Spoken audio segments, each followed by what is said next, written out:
gonna make sure that I snatched it good enough when it started coming to get away from that lip. This was a very tricky place to work in where we were at. The house kind of sit up on a hill, and it fell off down in this hole. We got the chipper down in there. I got it down in there with my Mini, and then had to get it out, and this is coming out with it. You'll see as I get up to the top of the hill, the little bitty spot that had to take it out at. And sometimes it's like, well, not sometimes, a lot of times it's like this in these yards. And you know, with a pickup truck or something like that, you would have never got the chipper down in there or got it back out the way it was set up. They had matted this in right here through this area beside the house, through the gate beside the house and all that. And so I get it back out and head back down there in the hole again.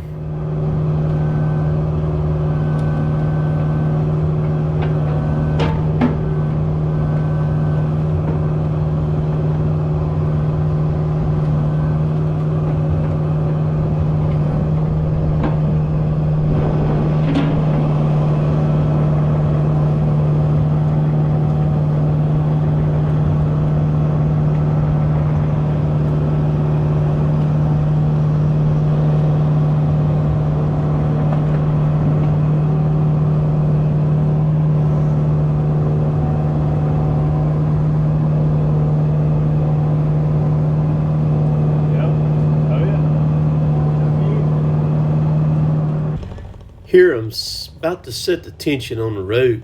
Rook has got it notched up there, and I just want to hold it because this tree is just crispy dead. And then you'll hear him start doing his back cut on it.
These dead, dried out trees like this, you got to be so careful with them, man. I mean, if the guy doing the pulling and the guy doing the cutting, if you're not working together, I mean, to a T, you're talking about disastrous. And then on top of that, the guy doing the cutting's 90 feet up in the dang air, too.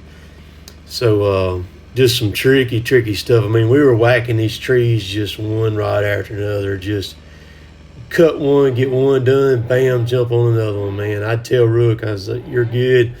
I can get it from there, you know, where I could just cut the spar down, and we were just snapping them right on off and rolling on through them.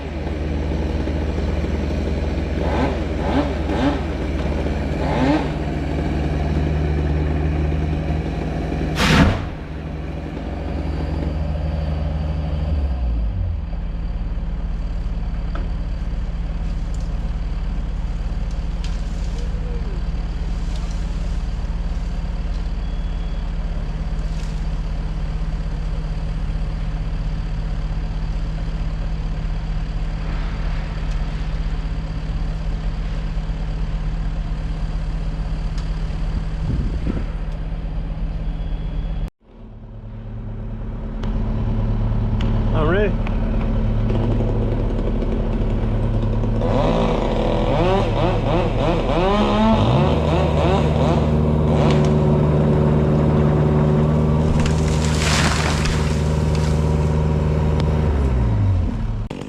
We initially was not going to cut this tree. This is a little dog kennel that's in the corner of his fence.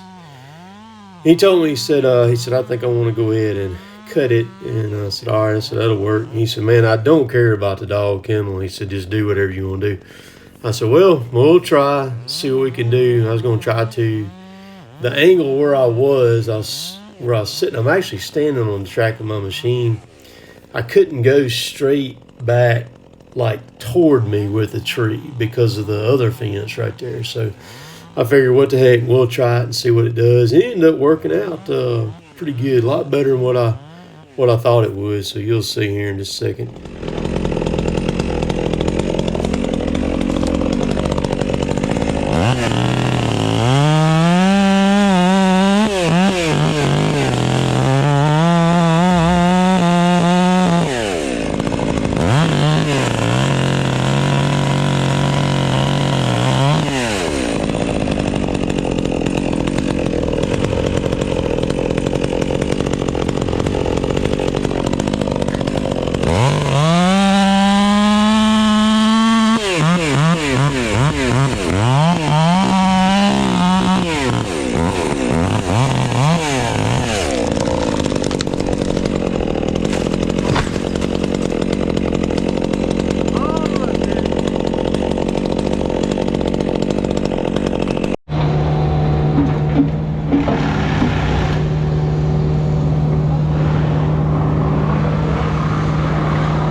forgot about this. So we had another neighbor that was kind of behind this one. We ended up working on 3 different properties right here in this one spot. They came over. This tree had fell back there, and they wanted it cleaned up. So Rook ran the Avant around there. That's him on it. He said, "You think you can reach over that fence when I get him over here?" I said, "Yeah." I said, Get him to me." I said, "I'll grab him and work him through this cane thicket here." And so that's what we did. He went over, cut them in pieces, and then I reached over and grabbed them and set them back across the fence right there. And this ain't it. Even after we got through with this job, you're going to see one more video from this. We headed on into Tupelo, into town there, and wore another tree out before it got dark.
It was either 17 or 18 trees in this spot that we took down. All of them were very large.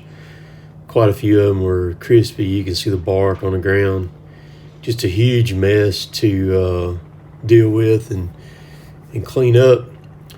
But you know what? It took me about an hour, and I had this thing completely raked and pushed up the hill. What I do is I'll rake it till I get it consolidated into a pretty good pile, like this right here. Once I get that stuff in there, then I just take it and catch it with the blade and shove it on to wherever I need to go. Now, I've learned another little trick with the rake that I've been doing, and on this yard was a really good place to work with it and perfect that. Instead of grabbing that pipe loosely like what I'm doing, I can slide up just a little bit further toward the rake tines there, kind of split the difference on that crossbar, and I can pinch below that pipe, and it's got that rake kind of really locked down. So if I want to run it and put more of a down pressure on it and actually really scuff the ground with it, I mean, I can take it at that point in like a yard like this right here. I can take the dirt with it if I want to. And the best way to run it is like what I was running it a while ago, where I've got it turned around, where I'm pushing with it. That works the best.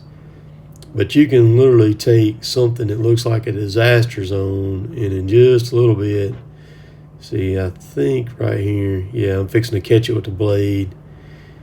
You catch it, and all those bits and pieces, you just take a whole wad of it at one time and head up there. And I was just getting it up there to where Patrick could grab it. That's all I was doing. And then he was sending it on up the hill. That way I could do the dirty work on the bottom, get it piled up for him, and then let him, take care of just scooting it on up. Like I said, about an hour over the whole thing, and I was done with the raking part of it. The homeowner knew that his yard, with the amount of trees that were in it, was going to be pretty traumatic on it. And in actuality, it's probably better to end up raking it all out to where what it did was it cleaned the pine straw completely off of it. There wasn't a lick of grass in this yard anyhow. It was just, 5-6 inches, sometimes some places deeper than that, in pine straw. So basically now he's got a clean slate to work with, because you're going to see in a minute Rook grinds all the stumps also and gets him taken care of. But so it got it down to the dirt. Of course, we were all over it. I mean, just literally hundreds of times running on this right here, just moving wood, moving brush, moving top. So it was probably good that the ground got a good aeration on it like it did, and cleaned all that debris off the top of it. But he can do whatever he wants to with it. He's got some other plans. He wants to put an outdoor kitchen down here or something like that on this slab down here it's in the bottom. They were evidently, whoever lived here once before, that was a basketball court down there, and they had a basketball goal and all that. So it'll shape on up. It'll take a little bit of time, because this is basically like clearing a lot is what it was. I mean, it really was clearing a lot once we got in there and got going on it.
So stump grinders and mulch, they don't go too well together. You get in that stuff and bind it up in them tracks, it's gonna throw a track off, and that's exactly what happened right here.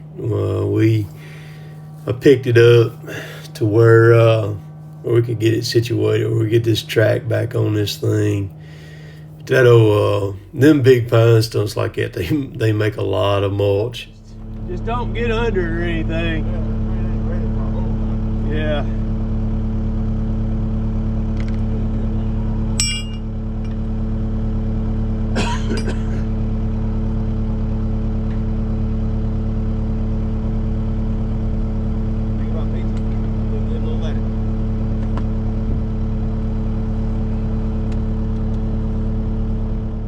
The mulch was so bad up under this thing, we decided I'd pick it up and he would just run that track over on the side he's on, and I'd swing back to get him out of that mulch pile where we could, because I mean it was so clogged up under that thing. It wasn't happening. We had to kind of get it back in the opening there, so you'll see it.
Yeah, I got the track back on, and we were working, and Rook said on the center, said, "Want to go do another one?" And I was like, looked at the watch, 4 o'clock. I said, "Yeah, man, we got an hour and a half before it gets dark." And so I said, "I'm game, man. I am here to work." I said, "Let's roll."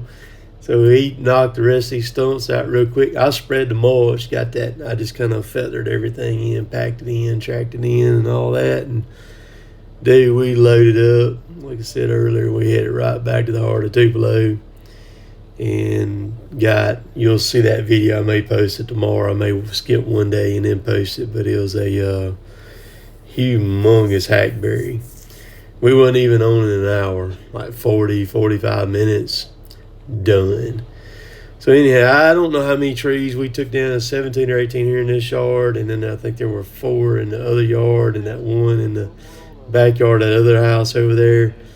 And then so it was, the mid 20 tree range, something like that. So I hope y'all enjoyed all this. We'll catch y'all later. Later, taters. Done it a bunch of times in the woods.